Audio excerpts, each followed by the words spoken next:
Good morning, Cowboys Nation. Welcome to another episode of the Writer's Block podcast. I am your host, David Howman, joined as always by my two amazing co-hosts, Brandon Clements and Chris Halling. We're rocking, for those who are watching on YouTube, we're rocking the college gear this time around. I've got a throwback shirt for Arizona State with in honor of the NCAA report that came out last week, an ode to Herm Edwards, "You play to win the game" comment. Of course, Chris is wearing, as we all knew, a huge Charlotte 49ers fan. He's wearing the beautiful white C logo. Yeah, wait, they make shirts that big? I don't know enough about University of Charlotte to trash logo. more. We used to have a really nice logo where it was like a 49er and like he had like a pickaxe. It was like a real nice retro look. And then they decided to get all modern on us, like all these other sports teams. And I'm not a fan of this. It looks like the end of like an airplane or something. I don't know. I'm not a fan. It's like a pickaxe. Yeah. Well, yeah. I mean, it is, but it's like it's perfectly like horizontal and 49ers pickaxe. It makes sense, you know. It does. But yeah, no, first big win of the season against ECU, absolutely blew them out. They were 2-possession underdogs and they ended up winning. I'm also repping this Super Bowl, what is that, 30, I think? Yeah, Super Bowl 30 hat. Wait, how old were you then?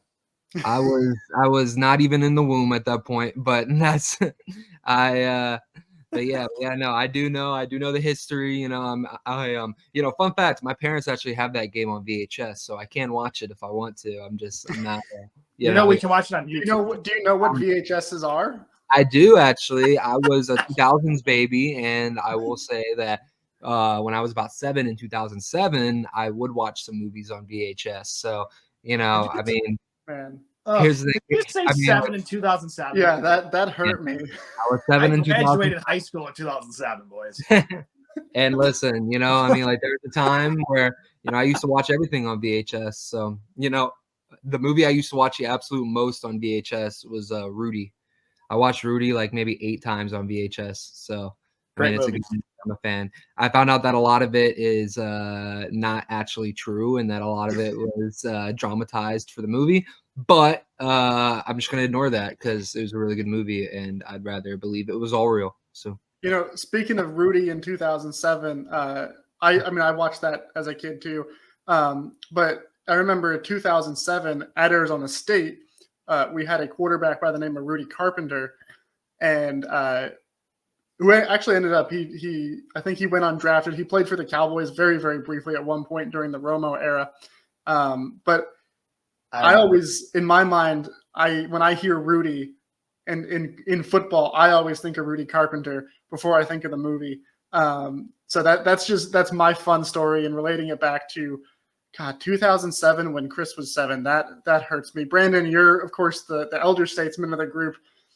Were you alive for this Super Bowl that is being repped on Chris's hat? I know exactly where I was watching this Super Bowl. My father and I were at a local Hooters, and we ate some chicken wings. And I was a young lad that got to enjoy the scenery and watch the game. Oh, but I was not expecting that, but that was a great story. Hey, shout out to my pops for exposing me to the restaurant. Yeah. I will say actually, one thing I may have given myself a little too much credit saying I was 7 because. When was this? Oh, no, 2007. I'm a December baby, so it's likely that I was 6 at the time, actually, unless it was in December. It's making it worse, Chris. Yeah, thanks. I know, it's making it worse. Yeah, I'm going if you see me like moving papers around during this episode, that's just me registering for AARP. So yeah, pay no attention to it. Facts. Of course, the Super Bowl that is on your hat, Super Bowl 30, Cowboys beat the Steelers. And of course, the Cowboys in today, modern day, 2024, where Chris is 23.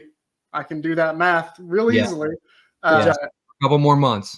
They also beat the Steelers again. They beat them Sunday Night Football, even though by the time they actually beat them, it was technically Monday morning.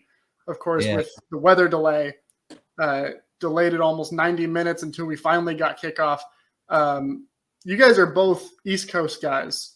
I'm here in the Central Time Zone, and it was kicking my butt about halfway through this game with the weather delay. How miserable was it for you guys being on the East Coast and the game wrapping up at 1 a.m.? Well, game didn't really finish until I think 1:15, 1:30 maybe, and then at that point I was too turned and too amped up to actually go to sleep. So I was just on my phone for another hour and a half, especially too I was posting on my Instagram and everything. So and I also pushed out an article about how Rico Dowdle performed really well on SB Nation. I mean, I woke up pretty tired. I was still able to be at work on time, which was fortunate. I think that honestly, I think that if your football team has a primetime game, especially if it gets delayed like that, work should be a little understanding and let you start a little bit later. I think it's only right. Good luck with that. Yeah, I think it's only right. Yeah, I think if that'll be our platform when we run, the three of us run collectively for president one of these days. Hey, I'm old enough to do it now, guys. So that's true. Because you guys make me feel old, so I am officially 35, so I can do it now. Chris is gonna have to wait a little bit, but yeah, I'll have to wait a good bit for that one. But yeah, we do. But weather delay or no weather delay, the Cowboys did finally get to play the game. They played the Steelers, and it was a very classic Steelers type of game. This was an ugly game all the way around. And I mean, it's really weird when you look back at the box score because the Cowboys offense was moving the ball. They almost doubled the Steelers offensive production for the night. They just turned it over in the red zone twice. They had a field goal that got blocked. It was one of those games where the Steelers just kept staying in it. And I think the Dallas defense held them scoreless on, I think, 7 of their 10 drives in this game. But the times that they did score, it was still close enough because the offense couldn't put the ball in the end zone that they just hung right in this game. And the whole time for me, I felt like this is what the Steelers do. They hang in these games, and then at the very end, they pull out the win. Obviously, that's not how it went. Now, I know personally how I feel coming off this game, and personally, I'm feeling a little excited and encouraged and pumped because they did win this kind of game in this fashion against a team like the Steelers. But Brandon, where are your vibes at right now after that game? I'm feeling great. I mean, let's be honest. Shout out to myself. I'm going to give myself a pat on the back because I accurately predicted the score 20-17 last week on the podcast. So I'm going to give myself a little kudos there. I'm not surprised how ugly this game was. It's typical Steelers Cowboys, and this is more up the Steelers alley than it is the Cowboys. The Cowboys are usually more of like showmen, so to speak, and make it look pretty and flawless and all that stuff in some cases. So not always flawless, but the Steelers are more down and dirty. Like it's just like they're a blue collar city. I got to give a shout out to the Steel City because it is a blue collar city. And they bring their lunch pail and they go to work, and that's what the Steelers did.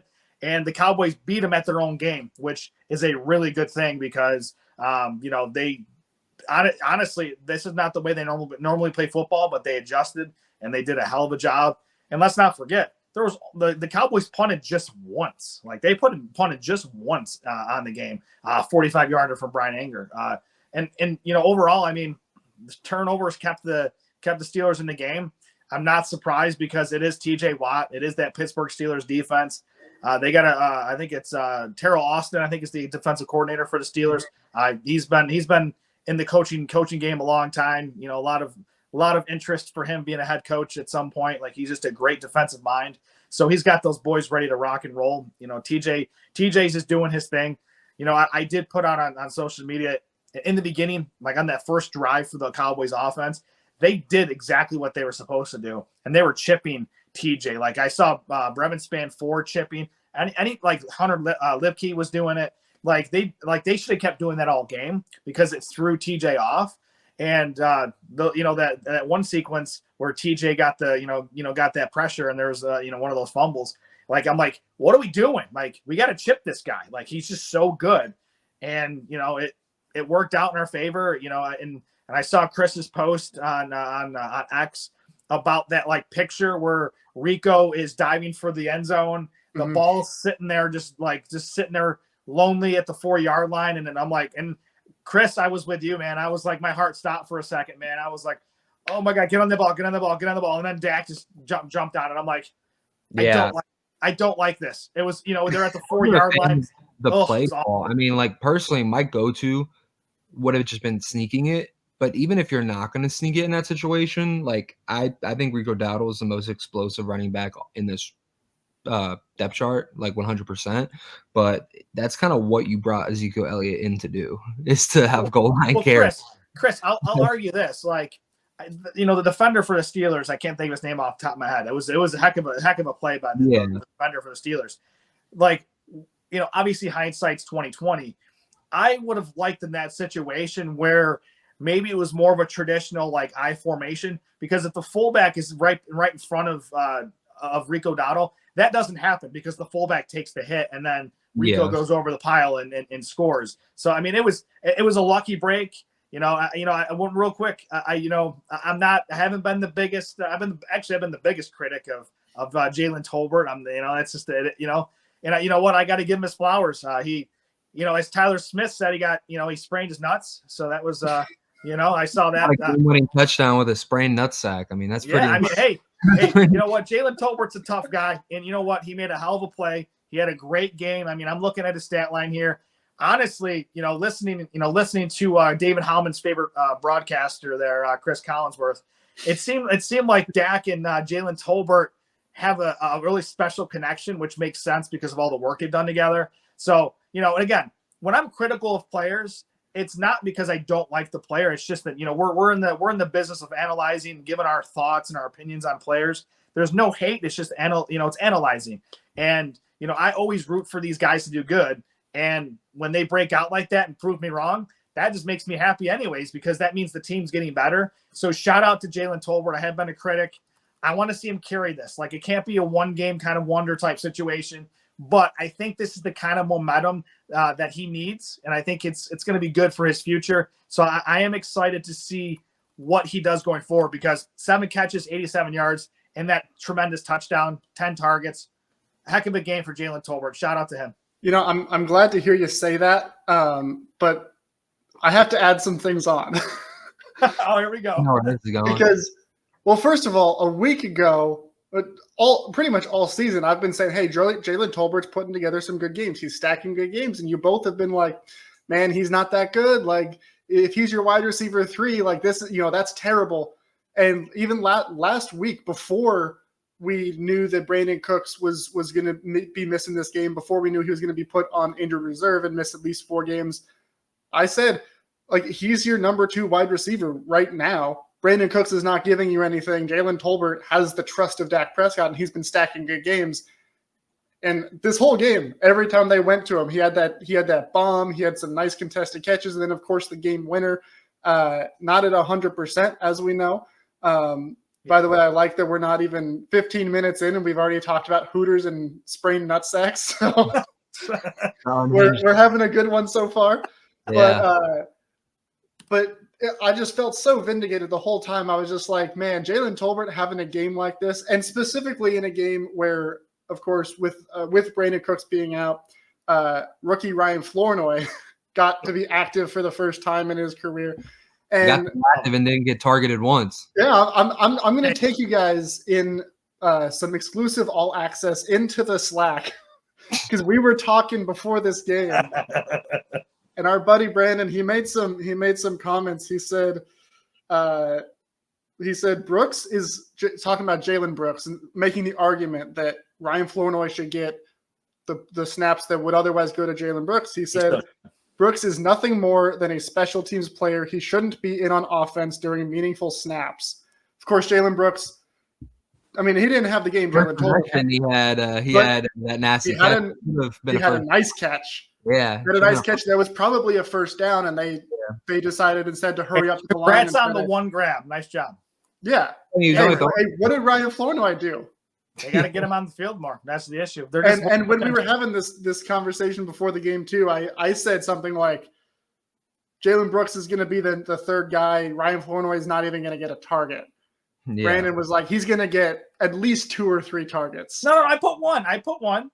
Oh, and sorry, at least 1 target. I said 1. I figured, okay, maybe they'll throw him in there. He almost did too, and then Jalen Tolbert, somehow he worked through the pain of his nutsack and got back on the field. Because let's be honest, Ryan Flournoy was on the field there for a quick second at that crucial moment, and then Jalen Tolbert, he pulls, he just sucks it up and gets out there and does his thing. So I mean, well, my thing is that, like, here's the thing: I'm not sitting here and saying that like Jalen Tolbert is. I mean, Jalen Brooks is leaps and bounds a better player than Ryan Flournoy. My thing is, I just feel like as a whole, the fan base is like really overhyped him. Like, he hasn't done anything. And I've heard comparisons to Des Bryant and Terrell Owens and all these guys. I'm like, this dude was a 6th-round pick for a reason. Like, he's not, I mean, like, I'm not going to sit here and say that he's trash, but like, I just feel like people have put such a high like emphasis on him being really, really good. And like, I'm like, but why? Well, why is he going to be really, really good? The kid has the profile that you're looking for. He's like built in a lab. Like that. He's just that type of talent. And it's just why did he fall to the 6th round? Yeah, why did he play at a small school? And he played at a small school. He's an older prospect. Trey Lance played at a small school. He got taken 3rd overall. But Trey Lance came in the league when he was like 20 years old. So like there was like here's the thing. If Ryan Flournoy, right, if he was built in a lab and he's an older prospect, then you would think that his best opportunity to ever get on an NFL football field would be this situation right now for the Cowboys. It would be. They're very thin at wide receiver. I mean, if he's not getting on the field right now, then I mean, what's going to happen when they trade for Mark? It's the coaching staff's malpractice. That's literally what it is. Wait. So we're talking about, we started off with this team beat the Steelers at their own game, right? Impressive win. They did what the Steelers always do, but they did it to the Steelers.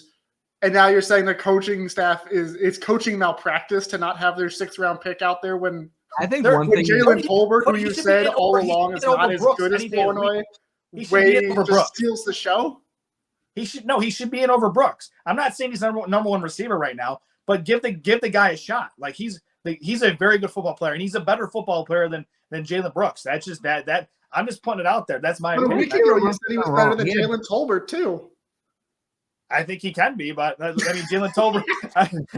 Jalen Tolbert. Maybe eat my words. I will. Like I said, Flournoy might be better than CeeDee Lamb when it's all said and done. I mean, at this rate, honestly. But here's the thing. Speaking of CeeDee Lamb, though, that whole thing with CeeDee Lamb and Dak Prescott got way overblown. Like that was really overblown. It was literally just a normal conversation. Like, it's a jump ball. Like really, like what do we like? The media is like, oh, there's an issue. There's not an issue. That's such.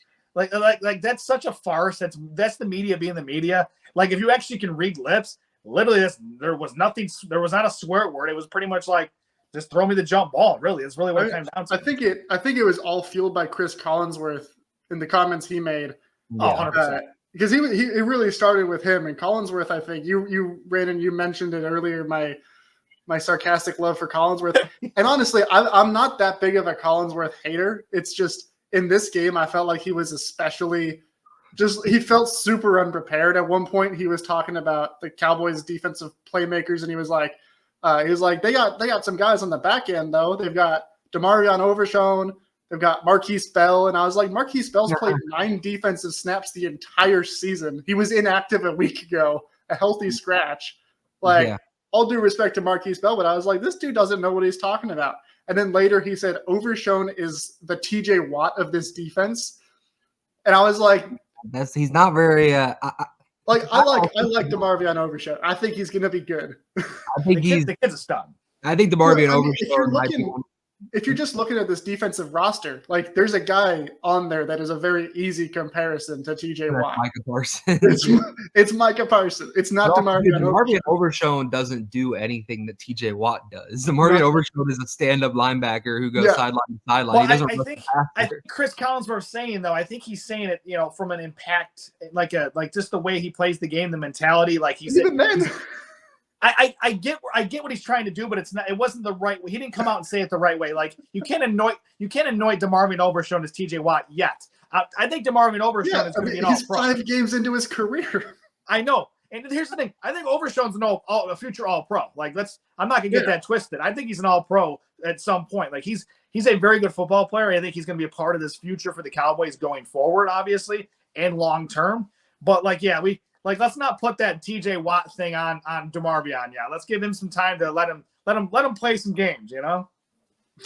The same person who's putting Terrell Owens and Des Bryant on Ryan Flournoy. That's Jerry Jones, man.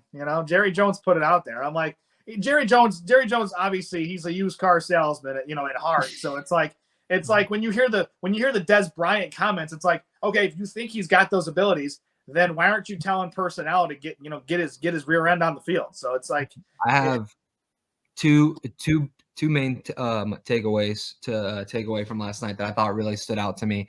One, and I said this the second it happened, I don't think that Tyler Smith should move from left tackle the rest of the season. That's just my opinion. I think the offense looked like it was in much better rhythm when he moved out to left tackle. The run game started looking better when he moved out to left tackle, and you put a TJ Basson at left guard. I think the whole offense looked smoother. Terrence Steele is awful, but I mean, here's the thing. Terrence Steele played awful against TJ Watt, which is fine. But the problem is that the problem is that Terrence Steele plays bad against everybody. So I mean, I'm not just giving him the benefit of the doubt. He was good a week ago. No, he didn't give up a pressure till the fourth quarter. He's okay, but that's the Giants. He was facing Brian Burns most of the game. No. Well, here's the thing. Terrence and that's as someone who has been hard on Terrence Steele for the last 2 years. I said that they should have moved him to guard and kept there you go. Guyton at right tackle, and to your point, Tyler Smith at left tackle. But he's been good in pass pro this year. Yeah. I mean, in my opinion, I would consider moving Steele to the bench and just putting Guyton at right tackle and just going Tyler Smith, TJ Bass, Cooper Beebe, Zach Martin, and Tyler Guyton. So you want Steele to get benched. Brandon wants CeeDee Lamb to be benched for Ryan Flournoy. Hey, easy now. Mine's a lot more understandable than that one. But no.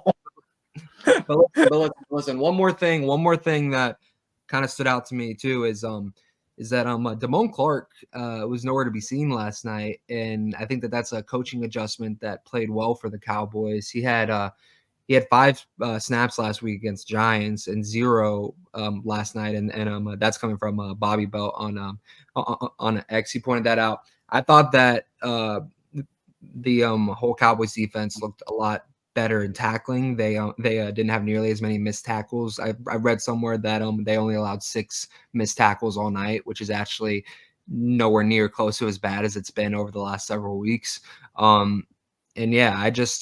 It looked like there wasn't as much hero ball being played as what's been kind of thrown around a lot on social media, is that the Cowboys players on defense have been playing hero ball and that they haven't been, paying attention to detail and all those sorts of things. And, I think that's an interesting adjustment that Zimmer made. And I think it played very well for the Cowboys in their matchup last night. And I think that Overshown should be on the field as much as possible, regardless of the matchup. I don't think it matters what their scheme is, what it is. I think he's too talented of a player to have on your bench, especially too when the defense looks so much better when he's on the field versus when he's off in Damone Clark. He's a heat-seeking missile is what he is. Yeah.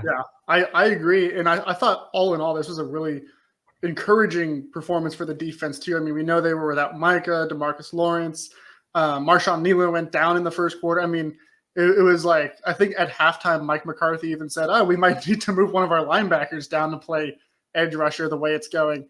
And of course, Kalen Carson didn't play for the second week in a row, who's already your backup corner, and he's playing. And all in all, I mean, this was a good day for the defense. They gave up a couple of touchdowns here and there, gave up a few big plays here and there, but the pass rush there were, I think, five or six different players who had 2 or more pressures in this game. Yeah. Chauncey Golston led the team in pressures, which I think was a really nice development for him. Yep. They were getting to Justin Fields, which a guy with his mobility, he can be a hard guy to get to from a pass rush perspective. They did it without their 2 best guys. Also in the secondary, Fields completed like 55% of his passes in this one.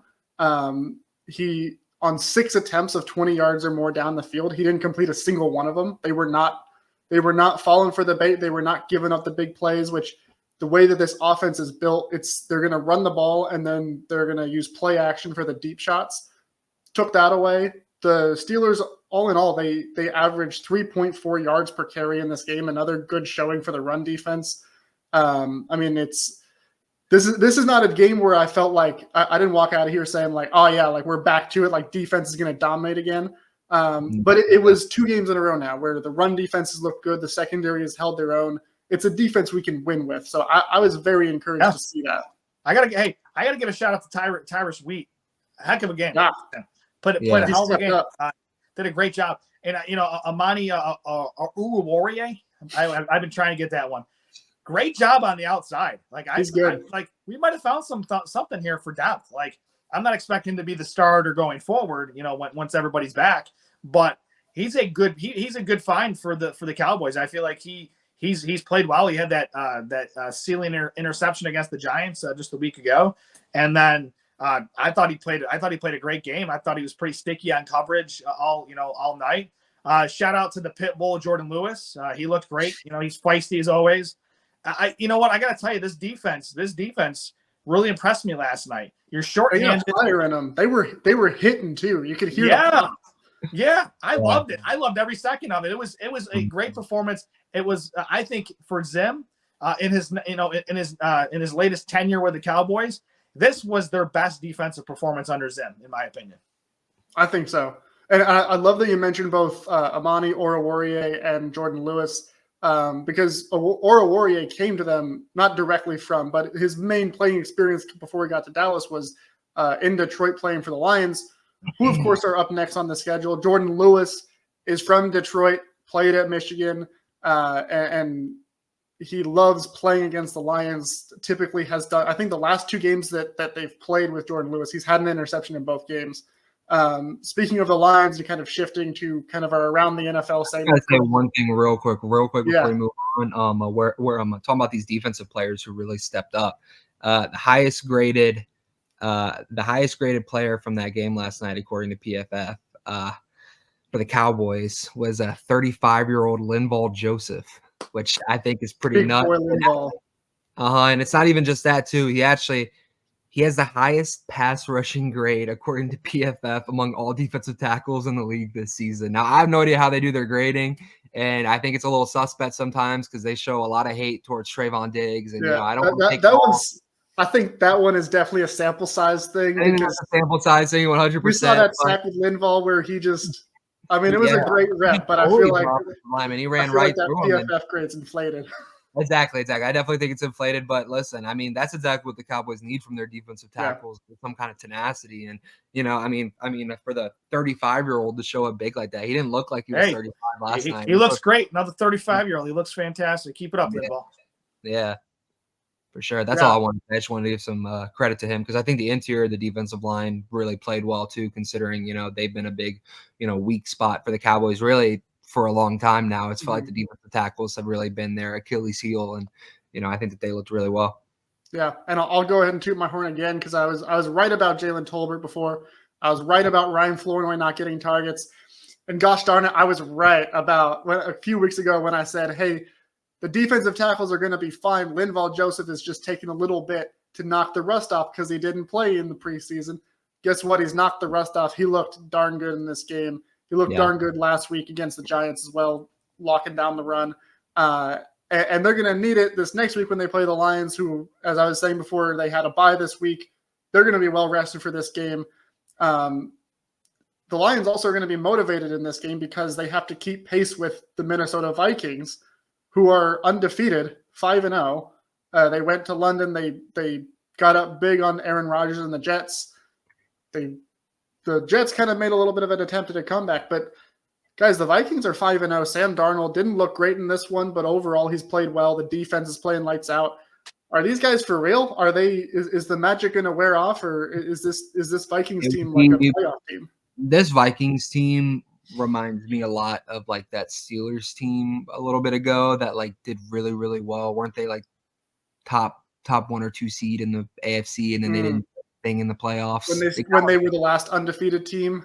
Yeah. That was 2020, the COVID year. It's like one of those. It's like one of those like teams that it's like they're doing really well in the regular season, but I just can't see Sam Darnold and this team really making a deep playoff run. Like it just, I mean, but also I couldn't have seen them being 5-0 at this point. Right. So maybe they'll prove I me don't think wrong. But it just, I don't know. It has that feeling where they'll get in the playoffs and I don't know, it'll all catch up to them and they'll kind of fall back down to earth. That's been my like general feeling as they've been on this journey. But also, I mean, even in this game, like Sam Darnold played poorly, and they were still able to score. They were still able to win. I mean, this is Aaron Rodgers who had 3 picks, played really bad against this defense. He's 40 years old. He's been in the league forever. He's seen everything. And Brian Flores in this Vikings defense that, by the way, doesn't have like a star player. Like they've got some good guys here and there, but they don't have TJ Watt. They don't have a Micah Parsons or anything like that. And they were making Aaron Rodgers confused. He didn't know where to go with the ball. And so even like on a day where Sam Darnold wasn't good, Aaron Jones got hurt, they couldn't run the ball, they were still able to win because they're well built and they play complementary football. And it was interesting. And speaking of quarterbacks who had to do it without a whole bunch of stars surrounding them, Brock Purdy did not do it. He's not been doing it for San Francisco. The 49ers lost again. They fell to the Cardinals on kind of a last second. Cardinals went up, and then Purdy was trying to lead a comeback through an interception. Cowboys have a better record than the 49ers right now. Who saw that coming? Yeah, it's a shame, because if you would have told if you would have told us Cowboys fans that the Cowboys had a better record at this point than both the Philadelphia Eagles and the 49ers, then I'm sure everyone would have been like, okay, then that's great. Then the Cowboys are the first seed in the NFC. But it's not exactly gone that way. No. Yeah. It's a bump. It's been a bumpy road for the Cowboys. And here's the thing, like with the Niners, they just been riddled with injuries. I mean, obviously they lost their star player, Christian McCaffrey. Debo is always banged up. Kittle's been in and out of the lineup. It's, they're just banged up. And it's just one of those deals where, Brock Purdy, I think he's more of a product of the players around him. I think he's just, I don't want to, I hate putting it on him this way, but I feel like he's a really good game manager. And I think he knows how to get the ball and distribute it to the playmakers. And when you don't have those playmakers, he gets exposed. And I think that's what's happened in the last few weeks. So, I still think, assuming, McCaffrey gets back at some point, because who the heck knows? I mean, everybody in fantasy football is not happy about it because, like he just, oh yeah, he's got some Achilles issues. So, hopefully he gets back soon, because the game of football is better with a guy like Christian McCaffrey on the field. So obviously we wish him the best, even though he is the star player on our arch rival. But at the end of the day, I love football and I want good players on the field. Plus, I don't want any excuses. If it came down to it where like we beat the Niners, oh, you didn't have Christian McCaffrey in the game. I don't want to hear any of that. So, so that's kind of where I'm at. But yeah, a lot of interesting games. Speaking of, we were just going around the horn. What about that Bills Texans game? Like, what the heck happened there? That to me, that was coaching malpractice in that game. Exactly. Sean McDermott, really from both sides, in my opinion. I mean, I don't think that Ryans really did a great job in handling the clock at the end of the game either. But I mean, Sean McDermott he's just been having a lot of issues. And the Texans tried really, really hard to lose that game too. I mean, they had how many turnovers did they have in the fourth quarter? 1 million. Yeah. Yeah, it was like I was watching that, and we'll get to our predictions in a little bit. But I picked the Bills to win, and I said, as I've been saying, I think the Texans are taking a step back this year, and they're going to lose a few games that they should win. And I was watching this, and like they kept trying to do it. They kept trying to prove me right, and they were like, "Hey, David's right about us. Let's lose this game." Here we go. And the Bills were like, "Nope, we don't want it. We don't want to win." Josh Allen, I think, like he completed like a third of his passes in this. Yeah, it was like 9 for 30. Yeah, 9 for 30. Imagine if Dak went 9 for 30. You would hear about that on every single platform across America. Josh Allen gets a pass. You guys know how that goes. I mean, Dak Prescott just won the game, and literally threw the game-winning touchdown, fell on the fumble in crunch time to save their chances, keep them alive. And Dan Orlovsky is going on ESPN on Monday morning and say, it's not an impressive win. Dak didn't do enough for me. I think the funniest part about Even that when is he that wins, he's not good enough. I was gonna say, I think the funniest part about that is that Dan Orlovsky actually picked the Steelers to win the game. Yeah. So like, I don't know how you can pick the Steelers to win the game and then Dak wins the game, and then That's all how it goes. It's not impressive, you know. No, like before the game, they say the Cowboys are going to lose this. When they win, they say, of course they were going to win. Everybody knew they were going to win. Guys, did you see who picked? So on Sunday Night Football, they always have all their picks. The only person on that on the screen that actually picked the Cowboys was Maria Taylor. Everybody else was at the Steelers. So shout out to Maria Taylor for believing in the boys. Even Jason Garrett picked one in the here Cowboys. I think I'm the only one in here who actually picked the Steelers in the prediction. I didn't see your guys' prediction because I wasn't able to be in the last episode. But yeah, I didn't feel comfortable. And you know what's the worst about it too is I actually, I'm a FanDuel user myself. I like to try and make a little bit of money.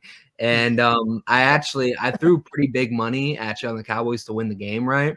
And then as the delay was going on, I was getting in my head, and I was like, man, I don't know if I can do this. So I actually cashed out, and I wish I hadn't done it because I would have made some money. But I don't know. I wasn't confident. I really wasn't confident heading into the game, and then to know that weather was pushing things back even more, I thought it played more into the Steelers game. And I mean, I'm very glad to be wrong. Don't get me wrong. Like hey, listen, if I have to pick against the Cowboys every single week of the season for them to win every game, like I'll do it. Like that's fine. That's fine. I mean, like I'm just gonna spoil it now. I'm not picking them. Yeah. I mean, I'm gonna spoil it now. I'm not picking them to beat the Lions this week. I'm just not. So yeah, I mean, like hopefully I'm wrong on that one too. You know, I'll say this about the prediction, because when we did the show last week, and we made our predictions, I picked the Cowboys to win. Obviously because I'm a genius and I knew what was going to happen. But then when it came time to write my predictions article for Blogging the Boys, I picked the Steelers to win. And really the thing that changed for me was really what it came down to was the officiating crew got announced. And we heard Sean Hockley was going to be calling this game, because Sean Hockley is a Cowboys killer. He is a road team killer. He always calls more penalties on the road team. Home teams win a lot when Sean Hockley calls the game. And one of the few times that the home team has lost is when the Cowboys had the Raiders on Thanksgiving a few years ago, and Sean Hockley was there, and he called like 28 penalties in that game. And so once I saw Sean Hockley, I was like, all right, this is already going to be like a mud fight. It's going to be like a gross, dirty, ugly game, which the Steelers are great at winning. And then you throw Sean Hockley on that, and he's going to be calling twice as many penalties on the Cowboys as he does the Steelers, which is, I mean, they had 11 penalties in this game. I was like, there's no way they can overcome both the Steelers and Sean Hockley. And that's another reason why I feel so good about this game, is the fact that they did exactly that. The odds were stacked against them, and they still managed to win. And of course, pivoting into our look ahead at this next week's game, Cowboys-Lions, officiating was a talking point in the last game between these two teams. Oh gosh, it's only a talking point for the Lions. They're not letting that go. Lions are not going to let that. I mean, they're still holding on to that 2014 wild card game with the picked up pass interference penalty on Anthony Hitchens, which, by the way, say what you will about whether or not it was PI, but if it's PI, Brandon Kettegroup grabs his face mask. So he was pulling his face mask. If it's PI, then it's also face mask, and it's offsetting penalties. Now, listen, if they wanted to throw a flag on Des Bryant walking, all the way out on the field without his helmet on, then it could have happened. Yeah. But listen, no, my thing is this: if you're a Lions fan, I think you should be more upset with the fact that Dan Campbell, he went for that 2-point conversion like 3 or 4 straight times. It didn't matter how far they were getting backed up or how much it didn't count. Like, at some point, just take the PAT, he didn't have to be that aggressive. I think he got overly aggressive at that point. I mean, I think once it didn't work like the first 2 times, there was no reason to do it another time. Yeah. Well, and that was kind of the analysis in the moment too, was, I mean, obviously you make the decision you're going to go for 2. They're an aggressive team. I totally applaud that as someone who likes the aggression. Yeah, me too.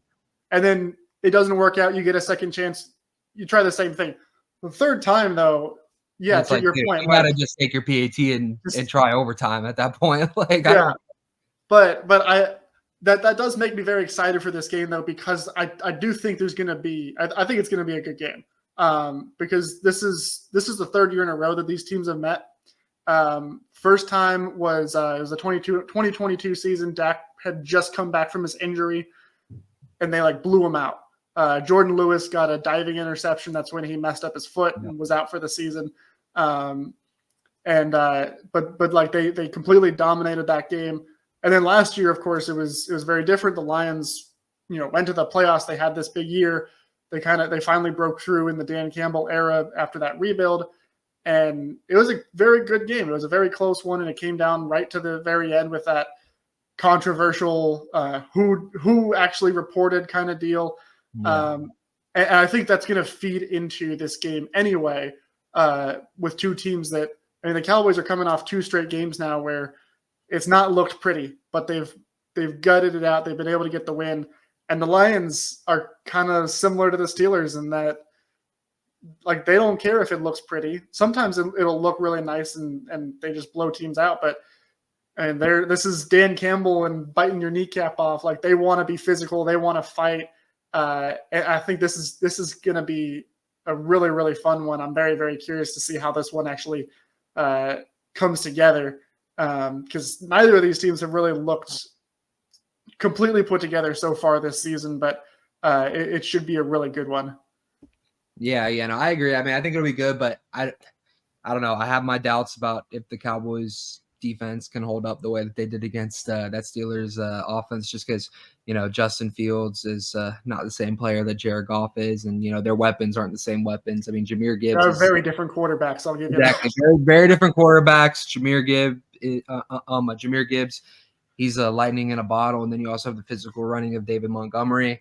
Sam Laporta, he's a great tight end. You have some may even say he was first round talent. Yeah. And they have one of the best wide receivers in the NFL, and Amon-Ra. I think a player that's actually going to cause the Cowboys a lot of issues actually isn't even one of those guys I named. I think it's going to be Jamison Williams. I think he's going to have a massive game, just because he's going to have a similar, I think, game that Rashid Shaheed had for the Saints. He's one of those guys who can very easily get behind that second level of the defense. This is a game that I selfishly hope Deron Bland can make it back for, but I don't think they're going to do that. I think that they're just going to rest him and have him come back after this bye week, which will still be a massive gain for the Cowboys defense. It'll be, really nice to have him and Trayvon on the field together again. But if there was any game that Deron needed to be in, I think this is that game, because I don't feel comfortable in this weakened secondary to be able to cover all these weapons. And I think that Jamison Williams is going to have that game where he's going to beat the Cowboys deep a few times. I love that because it's a great comparison, but I also hate it because you're probably going to be right. But Chris, you already spoiled it. You said you're taking the Lions to win this one. But Brandon, I'm taking the Cowboys to win this. I think they've got it. I think it'll be close, but I think that they can win it, but be our tiebreaker as we begin our predictions. Let's be honest. Like I said in the beginning, I called my shot with the Steelers game, scoring everything. So I'm going to give you the score again this week. So I think it's going to be Cowboys over the Lions. I think it's going to be a 31-27 type game. And I do think Gibbs and Montgomery I think they're going to eat. I think it's going to be one of those type of games where, we're going to get frustrated with this defense again, this interior of the defensive line. I think that two-headed monster is going to play a role. But I still think, and to Chris's point, I think Jameson could eat as well. But I also think Jared Goff is prone to make mistakes. And I think Jared Goff is going to make one of those boneheaded mistakes that he will do at times that you're like, you were just playing so good. Why are you doing this? But it's Jared Goff. That's just kind of what he does. So I think that's kind of where it goes, and I think Trayvon Diggs will get an INT. So I'm looking forward to seeing that. I think he's gonna get an interception, and it's gonna be one of those it's going to be a slugfest. I think it's going to be a tough game, but I do think the Cowboys will pull it out 31-27. And, I from a Cowboys perspective on offense, I think Dak's going to have a really good game. I'm going to suck up my pride on this one and just admit that Jalen Tolbert's going to have a good game this coming week. I think he's going to have another back-to-back game where he's going to play very well. I think CD's going to do what CD does. And Ryan Flournoy getting targets? I'll put one target out for Ryan Flournoy. There you go. Is it going to be a reception, though? Or is it just going to be a target? Is he going to haul it in? I think it's going to be an 80-yard touchdown. That would be beautiful. If that does happen, I will be I'll be jumping for joy. I got a little excited actually in that final drive because I was paying close attention to it whenever they got near that end zone. They had Jalen Brooks in the game, and there was a play when Dak was rolling out left, and Jalen Brooks was kind of, he was running a route in the back of the end zone, and it looked like he looked at him for a second. It was the one where he ended up scrambling and reaching out and almost fumbled into the end zone, but it went out of bounds. Didn't trust it. But imagine, dude, if Jalen Brooks had caught the game-winning touchdown, that's all I would have talked about in this episode. I wouldn't have no other word. So, and rightfully so. Yeah. Another thing that you have the opportunity to still be talking about is that at least for now, you're still beating us in record predictions. You're 34-26. I haven't had a good last week or two though. I don't know. I felt like I missed some, but I mean, who knows? Yeah. Maybe I will say this last week, all three of us went 8-5. Okay. Wow. So yeah. And of course, Monday Night Football. We're recording this Monday night. All three of us picked the Chiefs. So if the Chiefs win, add one extra. Chiefs might go undefeated, honestly. Right. You're 34-26. Brandon is right behind you at 33-27. And me, with all my zigging and zagging, I'm not too far behind at 31-29. So it is a tight race. But all three of us, I think last week, Brandon was just above 500. I was below. So we're getting better. We're getting better at this. That's what both of you two are getting a game on me with the Steelers and Cowboys game too, because I was the only one. I might be the only one who loses the Lions game too. So you guys may get a game on me in that too, or I may get a game on you. Slowly but surely, we're gonna do this. But first up, in predictions for Week 6, we've got Thursday Night Football. It's the 49ers, who we talked a little bit about, against the Seahawks, who lost this last week to the Giants, to Daniel Jones, and made Daniel Jones look pretty darn good. But the game is in Seattle, and the 49ers are still banged up. Short week. It's probably not going to be the week where everybody starts coming back. Who you got? I'm going with the 49ers. I think after losing to that Cardinals team in the division, I think that they'll bounce back. I don't really have deep analysis for this one. I don't know. I can't. At some point, the 49ers are going to, I think, start turning it around. I know that they're really banged up, just like the Cowboys are. But, I mean, they're still, I think, the best team in that division. And I'll be really surprised if they don't end up winning the division. And right now, they're third in it. So I think that they're going to start turning things around. That's where I'm at. I'll be rooting for the Seahawks in this game. I hope the Seahawks win. 49ers are winning. I'm wrong about. I'm picking the 49ers to win. Brandon, are you making it a clean sweep? Yeah, I mean, let's be honest. That they lost to the Giants, this past week. The Seahawks did. So, like, if you're losing to that really crappy New Jersey Giants team, I think Purdy's going to look pretty good this coming Thursday, and I think they pull out the dub. Fair. Next up, we've got the Jaguars and the Bears. Of course, Jacksonville won this last week. The last team to win their first game of the year. Are they turning it around again? Are they getting back in the saddle, and can they beat the Bears? Coming off of Caleb Williams, I think it was his second straight 300-yard passing game. Yeah. Give me Jacksonville. I don't know. Yep. I don't know. I'm feeling Jacksonville. I think that we know Trevor Lawrence, Clemson, book it. I know that's what it's not even that bad too. They got Travis Etienne. They got all my guys. I don't know. I think that they're starting to finally. Also, Travis Etienne, that should be a prime trade candidate for the Cowboys. That's all I'm saying. But outside of that, after the game Rico Dowdle had, Rico played great, but Travis is disrespectful. No, thank you. But regardless of that, I think that the Jaguars are going to have a little bit of momentum now. I don't know. And the Bears have won a couple in a row. I think that they're going to drop one. I'm going to go with Jacksonville in this one. Yeah. Hey, I picked the Jaguars last week. I think I was the only one who did. I said, I believe in Trevor Lawrence. I believe in Doug Peterson. They're going to figure it out. And I'm going with the Jaguars. Nice. Yeah, I'm not going with the Jaguars. I believe in Caleb Williams. I think Caleb Williams is going to continue playing well. I think he was 20 of 29 this past week. I think he's making better decisions with the ball. He's getting the ball on. Him and DJ Moore got a connection. I mean, Roma Dunze is a good player. DeAndre Swift. He had a solid game. I think Roshan Johnson. He also had a good game. So they got some weapons there. I think the defense is pretty solid. So I think that Jaguars team is trash, and I think the Bears are going to take care of business. See, the Jaguars would be better if they had a bunch of Syracuse players, but they have one, and he's like their best defender, Andre Cisco, but he can't do it by himself. I was a big Andre Cisco fan back when he was coming out in the draft, so I'll give you that one. But pivoting now to the other top quarterback that was drafted this year, we just talked about Caleb Williams. Now it's Jaden Daniels and the Commanders, who, by the way, they're number one in the NFC East. And I got made fun of you guys because I said that the Cowboys could be competing with the Commanders for second place in the division. You guys are like, absolutely not. There's no way the Commanders are going to be second. And turns out the Cowboys are competing with them for first in the division. So you were wrong. They're not I going to was wrong. I was wrong, but I was more right than you guys. You're still wrong. I Chris, was wrong, but I was closer. The season is still very young, and the schedule does get harder for the Commanders because they're facing Lamar Jackson and the Baltimore Ravens this week. And it's in Baltimore.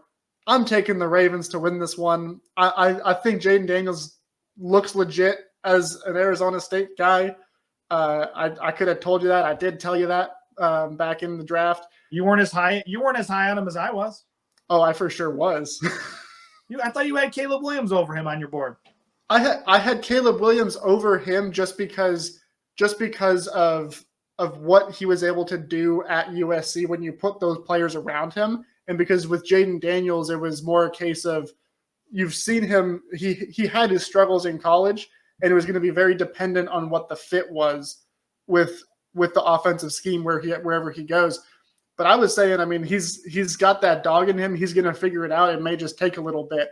In fairness, I was the lowest on him. I still think that Drake May is going to be the better pro than Jaden Daniels. Yeah, you had the craziest take out of the three of us. I still think it. There's still time. I just saw a report that Drake May could be making a debut in the near future, and well, they might as well. They're not going anywhere this year. So, So Chris, does that mean you're taking the Ravens to win this one since you think Jaden Daniels is a bum?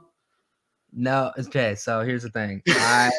I really, really, really, really like my gut instinct is actually telling me the Commanders, but I think the reason I'm going to go with the Ravens is because the Commanders' defense has actually been pretty trash this year. They've not been good. Awful. It's been really, really it's near the bottom of the league in almost every category. It's pretty bad right now, and Derrick Henry is leading the league in rushing right now. And I don't know. I think Derrick Henry is going to have a massive game. I think that Lamar is going to have a massive game. I think it'll be high scoring though. I think it could be like high 30s to high 30s. I think that the Commanders are actually going to compete. I think that they're going to compete better than the Cowboys did from the get-go, actually. But I'm going to go with the Ravens in a close one. I think that the Commanders will impress us actually with how well that they compete in that game. Brandon, are you doubling down on your Jaden Daniels love and taking them to beat the Ravens? No, definitely not in this case. The Ravens they're a juggernaut. I think they're one of the best teams in the league right now. Lamar's playing some great ball. King Henry, sad to see him not wearing a Dallas Cowboys uniform, but he's doing a great job with the Ravens. Zay Flowers, the two-headed tight end monster they got there. They got so many weapons.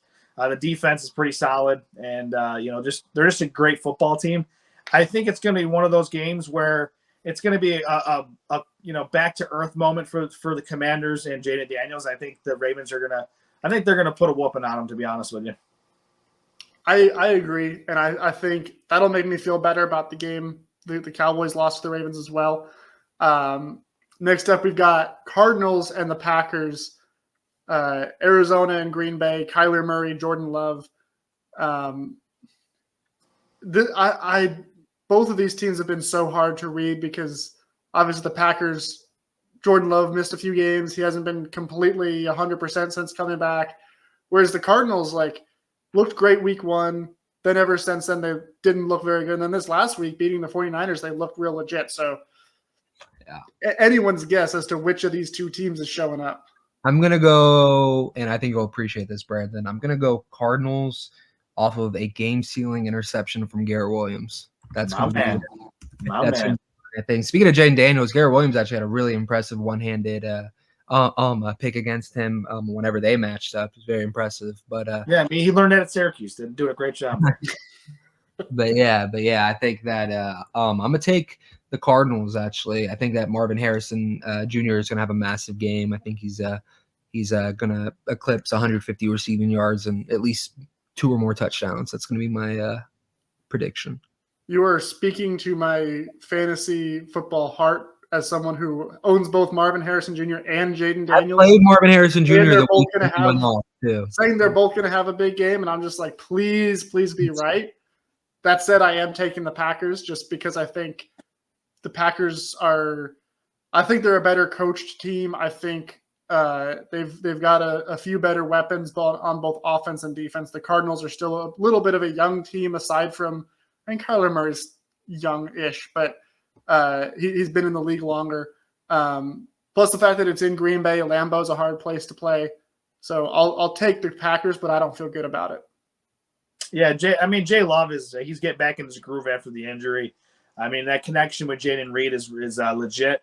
They got some great weapons on the offense, and you mentioned on the defense as well. They got, at least last time I checked, they still got Jair Alexander playing defense. So I think they're in a good spot, and I think it's going to be a good game. But I think that home field advantage at Lambeau is going to tip the scales in the favor of the Packers. Next up, we've got the Texans and the Patriots. 3 straight weeks I've picked against the Texans, and 3 straight weeks the Texans have come very, very close to proving me right. But not this week. I'm taking the Texans to beat the Patriots. I don't care if it's Jacoby Brissett. I don't care if it's Drake May. Definitely not Drake May. Patriots they just don't have the talent right now, and that's fair. It's the first year of a rebuild under Gerard Mayo, their head coach. I expect them to put up a fight and be scrappy like they were against the Dolphins this past week. But the Texans are going to win this one. Does anybody disagree with me? No, Texans hammer it. I don't disagree with you. I'm going to go Texans as well. Yeah, I figure that's probably the easiest one, especially because next up we've got the Buccaneers going on the road to play the Saints. And this NFC South division, obviously the Panthers aren't going to win it, but the other 3 teams, they all look legit, and they've played already a few games against each other. And the Falcons needed overtime to beat the Buccaneers this last week. I was the only one who picked the Falcons to win that one, so I feel good there. Once again, tooting my own horn on this episode. But Buccaneers Saints, this has been a very close matchup the last few years. Should be another really close one as well. Who you got? This is a tough one, honestly. Yeah. I'll let you go first, Brandon. I'll let you. Yeah, I mean, I'm gonna, I think Baker Mayfield's been playing some good ball this year, so I'm gonna have to. I gotta go with the Bucs. So I'm gonna hammer down on that. All right, I'm. Man, this is tough. It is tough, yeah. Okay. I'm gonna wait. Where is it? Is it in New Orleans or is it in? It's in New Orleans. I'm gonna go Saints. And since it's in New Orleans, I'm gonna go. I think if it was actually in Tampa Bay, I would have gone. And that's not to say that Tampa Bay is necessarily a huge home field advantage, but I think the Saints have a pretty good home field. They have a pretty good home field environment in that dome. So I don't know. It's not the easiest place to play. I'm gonna take the Saints in that one because I'm fairly sure that the Saints are gonna lose tonight as we're recording this to the Chiefs. So I think that they're gonna be hungry for another win. Yeah, that was the deciding factor for me too, was just the fact that it's in New Orleans. Yeah, I think split. I think the Bucs will win when it's back in Tampa, though. Yeah, on paper, this is a very, very even matchup. Both teams have looked good so far this year. Both of them have really feisty defenses. Both of them have quarterbacks that have been cast off from the team that initially drafted them and are having success elsewhere. But New Orleans is a rowdy place to play. I think the Saints will pull it out. Speaking of rowdy places to play, next up we've got the Eagles playing host to Deshaun Watson and the Cleveland Browns. Of course, Deshaun Watson this last week was in the headlines for once for something he did on the field, but it was him walking off the field as the Browns were trying to go for it on fourth down.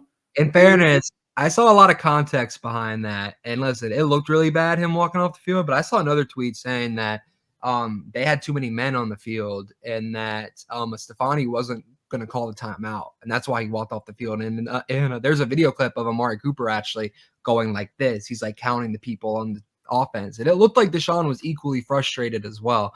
So I think it was just poor. I think it was very odd communication from both sides in that. But yeah, no, it just wasn't handled correctly by either the coach. Either way, it's not a good look regardless. It's not good. Yeah, it didn't look good for anybody. And what looked even worse was the Browns in that entire game. And now they're traveling to Philly to play the Eagles. But man, I want to take the Browns. I want to. You know what? I'm going to. I'm taking the Browns in this. You're taking the Browns? I'm taking the Browns in this one. Hey, me too. I'm going to spoil it. You and me. Okay, Brandon's shaking his head, but Chris and I are on the same page here. Man, I'm gonna be passing you guys after this week. It's gonna be great. I'm gonna be pulling away. I'm taking the Browns. I don't know about the status of Nick Chubb yet. He's probably not gonna play. I don't know. Like they've opened his window. They're not gonna rush him. They've opened his window. But either way, whether he plays or not, I think that the Browns are gonna upset him, and I think it's gonna happen for one of two reasons. I'm rooting for the Browns. So I think that Jalen Hurts is going to lose them the game against a tough defense. Myles Garrett actually had his second career game where he didn't register a single stat. He didn't get a tackle. He didn't get a pressure. He didn't get a sack. He didn't get a QB hit. He didn't do anything. He got absolutely locked up. So he's going to be hungry. I think he's going to be hungry. And I think he's going to get a lot of pressure on Hurts. Hurts is going to make some mistakes. I think that they're going to bottle up Saquon a little bit. Yeah, I'm going to take the Browns, which will be very embarrassing because the Browns are not a good team at all. And it's not, that week 1 win felt impressive at the time. That's not an impressive win anymore for the Cowboys. But it will be an even less impressive loss. I don't think I worded that correctly. It'll be an even more embarrassing loss to the Eagles. So, yeah. Yeah, that week 1 win will feel more impressive once the Eagles lose to the Browns, especially with it being in Philly because the Cowboys did it in Cleveland. Yeah. And I totally agree with you. I think that Cleveland defense is still no joke.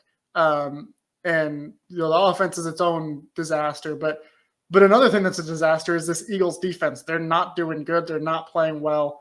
I think Kevin Stefanski is a smart enough coach and a smart enough offensive play caller that he can scheme some things up for the run game. He can scheme some things up for Deshaun Watson, who's been just utterly atrocious this season.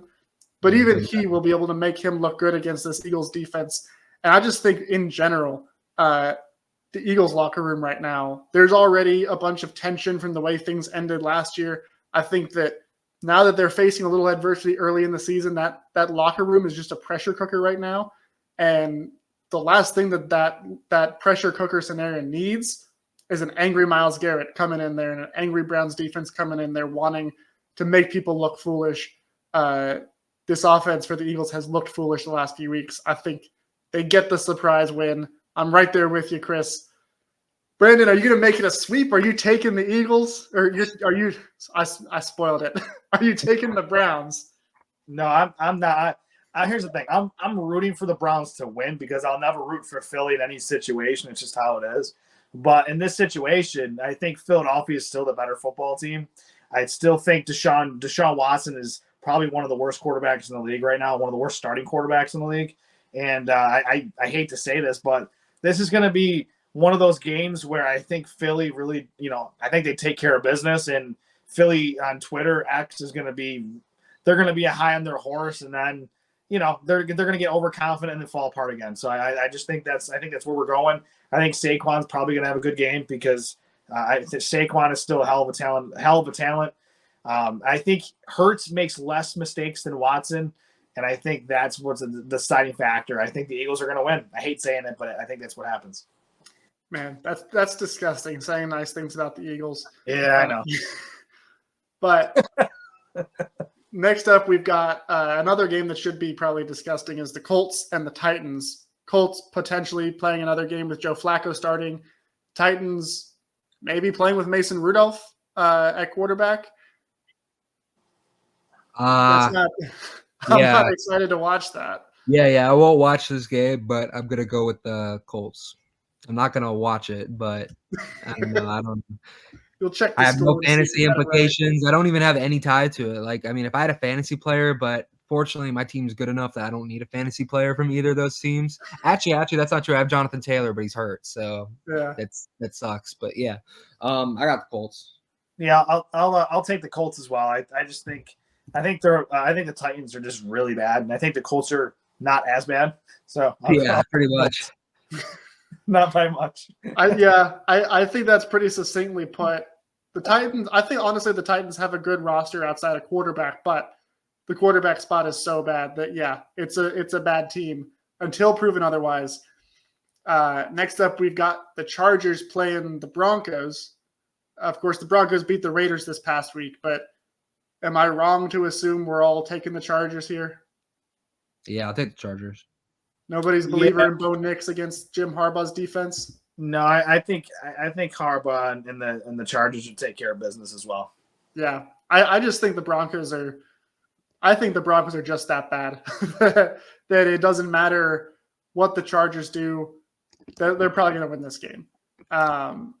Similarly, I feel the same way about this next one, Steelers and the Raiders. Of course, the Raiders being one of the few teams the Broncos can beat. The Raiders head coach Antonio Pierce, of course, was in the news this past week for what he did to my precious Arizona State program. As we all know, I'm rooting for nothing but the best for him. But I am taking the Steelers in this one because they're going to bounce back after 2 straight losses. They're way too good to be losing to a poorly coached team like the Raiders. So I'm taking Pittsburgh here. Yeah, I'm taking Pittsburgh as well, just because Mike Tomlin. I'm still a huge believer in Mike Tomlin as a coach. There were some questionable play calls in that game last night. I wasn't a big fan of some of the things that Mike Tomlin was doing, but at the end of the day, Mike Tomlin keeps his team in games and normally wins games that he's close in. And I can't see. I can't see the Raiders doing much of anything on offense against them. They don't really have a run game. Devontae Adams isn't going to be playing. I just don't see it. So yeah, I'll go with the Steelers on this one. Yeah, Raiders are a mess. I mean, that's just putting it nicely. So I have to paint another one that pains me to say this, but I think the Steelers will get it done. I will say this though, on a Steelers note, I think after that performance last night, that Arthur Smith is on the hot seat as the offensive coordinator already in Pittsburgh. Just the way things played out. A lot of people are not happy with the way he was calling the game. And running on 3rd and 8 and just a bunch of stuff like that. I don't know. He's running an obsolete offense. Like I love running the ball. Don't get me wrong. Like I'm a fan of it, but like you got to know when to do it. And I think Arthur Smith will still probably not have a greatly coached game this coming weekend. But I think the Raiders are just that bad where the Steelers are going to look fine and win the game. I think so. Speaking of Arthur Smith, next game is his former team, Falcons, taking on the Panthers. Again, I think nobody's taking the Panthers here, right? Falcons. That's a foul. Chris.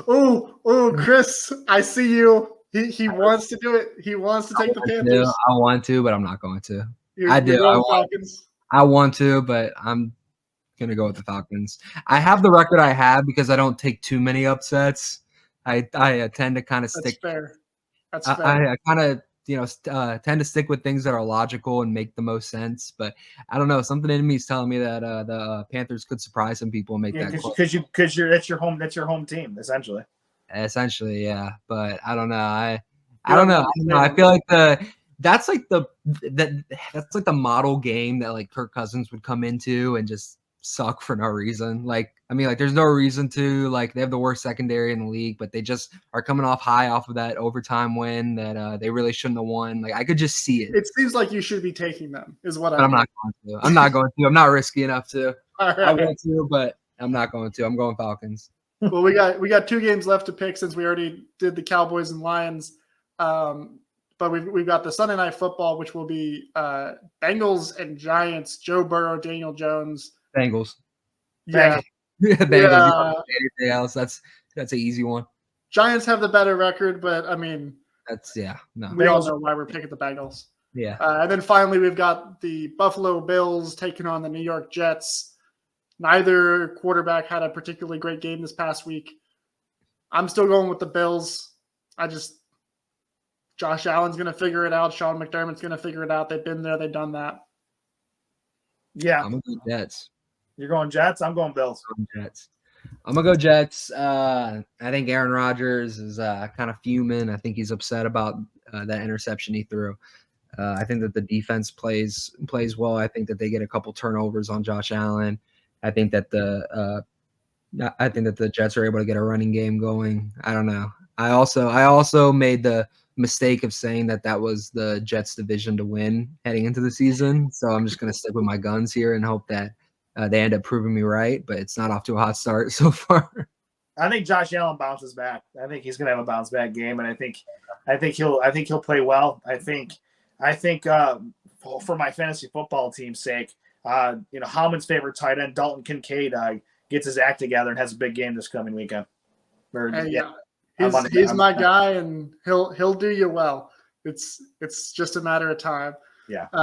But that pretty much wraps up the show for us this week. We'll be back next week, of course, with an update to our rankings after all these interesting picks we made. Once the Browns have upset the Eagles, and Chris and I get to plant our flag and make Brandon look foolish for the second week in a row, given your Ryan Flournoy predictions. Wait a second.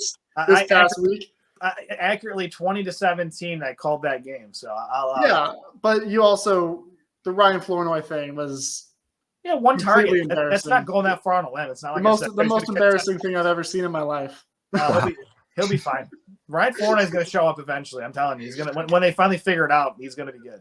Yeah, and when they finally figure it out, 4 years from now, we'll be here and we'll be breaking it down for you every week, as we do every week at the Writer's Block. But until then, for Brandon Clements, for Chris Halling, David Howman signing off for the Writer's Block with an enthusiastic, how about them Cowboys?